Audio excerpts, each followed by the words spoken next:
Bom dia a todos, tudo bem?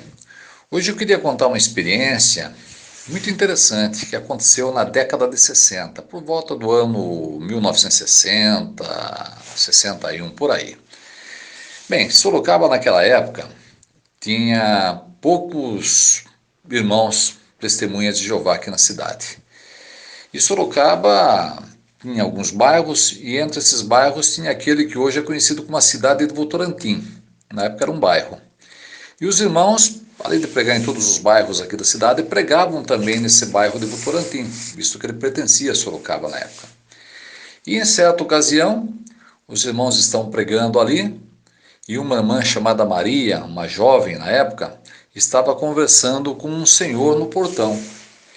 E dali a pouco chegou o padre, que era uma pessoa que se opunha fortemente à pregação das boas novas do reino ali naquele bairro. E ele chegou com um grupo de pessoas e chegou gritando palavras de ordem, já falando em linchamento. Olha só a situação, falando que iria ter um linchamento ali no bairro e, enfim. E a irmã ficou extremamente nervosa, preocupada, obviamente, claro. E aí o morador, percebendo também a gravidade da situação, abriu o portão e pediu que a irmã entrasse na área ali da casa dele. E o padre ficou ali gritando e falando e ameaçando. E na outra rua, um pouquinho mais adiante, tinha um irmão que estava pregando também, o irmão Edson. E esse irmão ele era um irmão que era conhecido pela sua força, principalmente nas mãos. O Edson era conhecido como aquele irmão que tinha uma força, quando ele pegava na mão de outra pessoa, se ele apertasse, parecia um alicate. E aí o Edson, vendo aquela confusão, chegou até onde o padre estava ali esbravejando, e estendeu a mão para o padre. E o padre estava tão nervoso que acabou dando a mão para o Edson também. E aí o Edson começou a apertar a mão do padre, e à medida que apertava a mão do padre, ele falava, né? Poxa, o senhor é um sacerdote, um homem que deveria estar pregando a paz, o amor, a união, e o senhor está falando exatamente o contrário, fazendo o contrário. O senhor está falando aqui de ódio, de linchamento.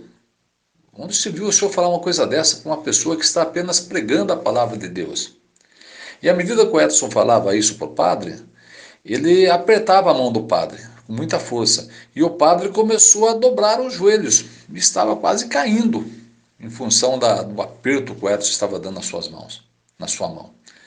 Até que, num certo momento, o Edson percebeu que o padre ia cair realmente. O Edson largou, né?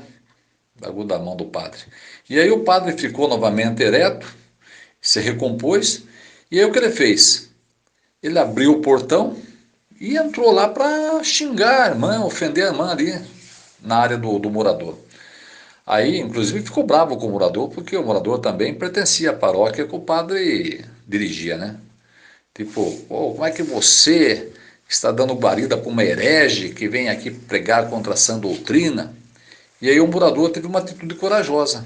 Falou para o padre, olha, a moça eu convidei para entrar aqui na minha casa. Agora o senhor não convidei. O senhor entrou aqui sem ser convidado, então o senhor pode se retirar. E aí o padre saiu, né? Saiu e falou uma frase lá de efeito, né? Quem for por Maria, siga-me. E aí só um bêbado seguiu o padre.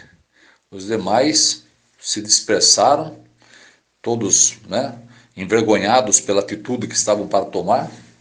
Obviamente, caíram em si. E aí só o bêbado que acompanhou o padre. Bem, mas a experiência não acaba aí.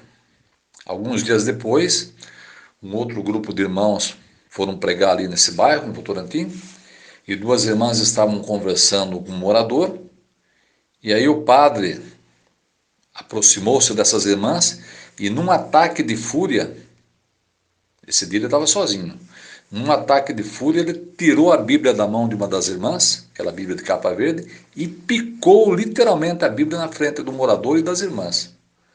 Óbvio que foi uma atitude terrível, né? Bem, aquelas duas irmãs, duas senhoras, não tiveram mais clima para continuar pregando.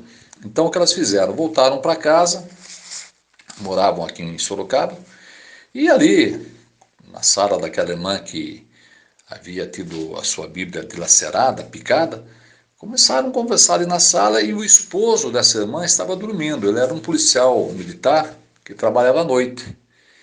E aí ele acordou, né? Com as irmãs conversando alto. E ele veio até a sala e falou, viu, parece que eu ouvi aí que o padre picou a sua Bíblia. E a irmã, conhecendo a natureza do seu esposo, que era uma pessoa muito correta, muito valente, e ela pensou bem, agora se eu falar que o padre picou minha Bíblia, meu esposo vai lá tirar satisfação com o padre. E ela não queria contar, mas no fim acabou contando, né? E aí o que o homem fez? Pegou o carro e veio até Votorantim, foi até a igreja, o padre estava sozinho, e ele chegou e falou para o padre, olha, eu fiquei sabendo que o senhor picou a Bíblia da minha esposa, então o senhor vai ter que dar outra Bíblia para ela. O senhor me dá uma Bíblia aqui que eu vou levar para ela. Não, não vou dar Bíblia nenhuma, eu não vou dar isso, aquilo. Aí o homem falou assim, olha, se o senhor não me der uma Bíblia, a coisa vai ficar feia para o senhor aqui, hein? Eu estou avisando. Mas como o padre talvez só tivesse a Bíblia que ele talvez fosse usar até a noite para fazer a pregação dele, pode ver que ele não queria dar a Bíblia dele, né?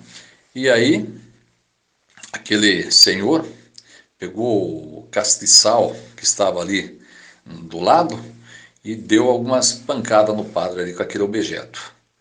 Bem, o padre ficou ali, obviamente, machucado com as pancadas que levou, e aquele senhor pegou o carro e voltou para casa. Bem, a coisa aparentemente parou ali, né? Só que no domingo, olha, o padre estava sem sorte mesmo aquela semana, hein? Estava sem sorte mesmo. No domingo ele estava ali fazendo a homilia dele, no domingo de manhã, quando entraram dois cães, entraram na igreja. Dois cachorros. E não é que os cachorros começaram a brigar ali na igreja, e o padre já um homem de cabeça quente, sangue quente, né? Pegou aquele castiçal que ele tinha sido agredido uns dias antes, e deu com aquele objeto na cabeça de um dos cachorros. Bem, acontece que aquele cachorro que foi agredido era um cachorro que pertencia ao prefeito da cidade. E aí alguém contou para o prefeito, olha, o padre bateu no seu cachorro lá, hein? Deu uma pancada no seu cachorro ali que... Aí o prefeito ficou indignado e mexeu os pauzinhos aí, como o pessoal costuma dizer, e acabou fazendo com que o padre fosse pastorear uma outra igreja bem longe de Votorantim, né? Uma outra cidade bem distante. E com isso os irmãos aí tinham liberdade para pregar sem ter aquela pressão que o padre fazia quando os irmãos iam pregar ali, né? Então hoje Votorantim é uma cidade, não é mais um bairro, é uma cidade emancipada, uma bela cidade por sinal, tem um povo maravilhoso e tem várias congregações ali que pregam todos os dias. Então vejam que para os irmãos, né, foi um alívio aquele padre ser transferido dali, né? Bem, a década de 60 era isso mesmo, né? Quem viveu a década de 60 sabe que eram tempos de romantismo, as coisas eram diferentes, né? As pessoas levavam a sério a religião que defendiam, mas era também o tempo do faroeste, né? As pessoas naquele tempo eram meio tipo esses faroestes americanos aí que a gente assiste às vezes no cinema, na televisão. Eram tempos maravilhosos, eu gostava muito dessa década aí. Bem, mas essa é uma experiência que marcou, né, os primórdios da pregação de casa em casa aqui em Sorocaba, né? Os irmãos antigos sempre contavam essa experiência, mas eu conheci ela em parte. Agora eu conheço ela como realmente ela se desenrolou. Então, essa é uma experiência que eu tenho imenso prazer de compartilhar com os irmãos. Um bom dia a todos e que Jeová continue nos abençoando e nos protegendo. Em tempo ainda, a pessoa que me contou, né, o irmão bem antigo que me contou, ele falou que esse cão que foi agredido pelo padre lá né, com o castiçal, era do prefeito. Mas eu imagino, né? Eu imagino, obviamente, não duvidando do irmão, mas ele deve ter sido enganado. Talvez esse cachorro, né, pertencesse a alguma autoridade, né? Alguma autoridade.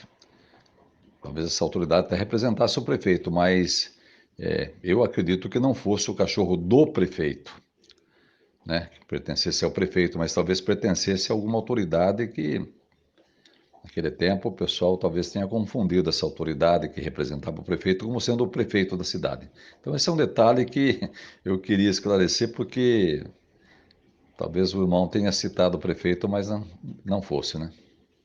Talvez alguém que representasse o prefeito. Ok? Um bom dia aí.